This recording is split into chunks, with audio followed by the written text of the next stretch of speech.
बाबा बागेश्वर एक बार फिर से पदयात्रा करने जा रहे हैं। इस बार उनकी पदयात्रा दिल्ली से वृंदावन तक की होगी। उन्होंने कहा है कि हिंदू डरेगा नहीं, ना ही पीछे हटेगा। वहीं बंगाल को लेकर भी उन्होंने बयान दिया है। बागेश्वर धाम के पीठाधीश धीरेन्द्र कृष्ण शास्त्री एक बार फिर पदयात्रा करने वाले हैं। दरअसल रतलाम में उन्होंने दिव्य दरबार लगाया। इस दौरान उन्होंने कहा कि पदयात्रा हम इसलिए निकाल रहे हैं कि भारत हिंदू राष्ट्र हो, देश से छुआछूत मिट जाए, हिंदू एक हो जाए। हिंदू को जगाने के लिए फिर से दिल्ली से वृंदावन तक नवंबर में हम यात्रा करने जा रहे हैं।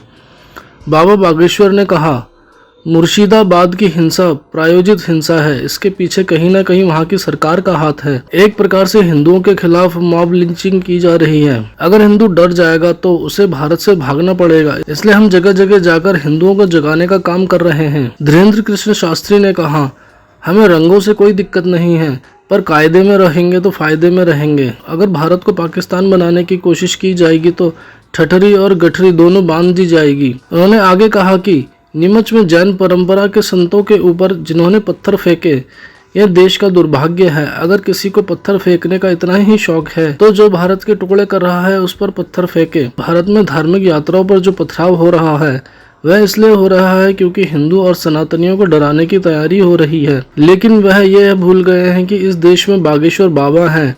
हिंदू डरेगा नहीं, हिंदू बिगड़ेगा। हिंदू ना मिटेगा और ना ही पीछे हटेगा। उन्होंने पश्चिम बंगाल को लेकर कहा कि पश्चिम बंगाल में राष्ट्रपति शासन लागू हो तो अच्छा है और ना हो तो भी अच्छा है। हमें कागज़ों पर हिंदू राष्ट्र नहीं चाहिए, हमें हिंदुओं के दिलों में हिंदू राष्ट्र चाहिए। और इस देश में रहने वाला प्रत्येक नागरिक हिंदू है, मुसलमान भी हिंदू हैं और जो है वो कन्वर्टेड हिंदू हैं। कैंसर अस्पताल की तैयारी में हम जुटे हैं। माननीय प्रधानमंत्री ने इसका उद्घाटन किया है। 2.5 वर्ष के अंतर्गत 100 बेड का अस्पताल बनाया जाएगा और पीएम नरेंद्र मोदी के हाथों इसका उद्घाटन होगा। हम जगह जगह जाकर व्यवस्था जुटा रहे हैं।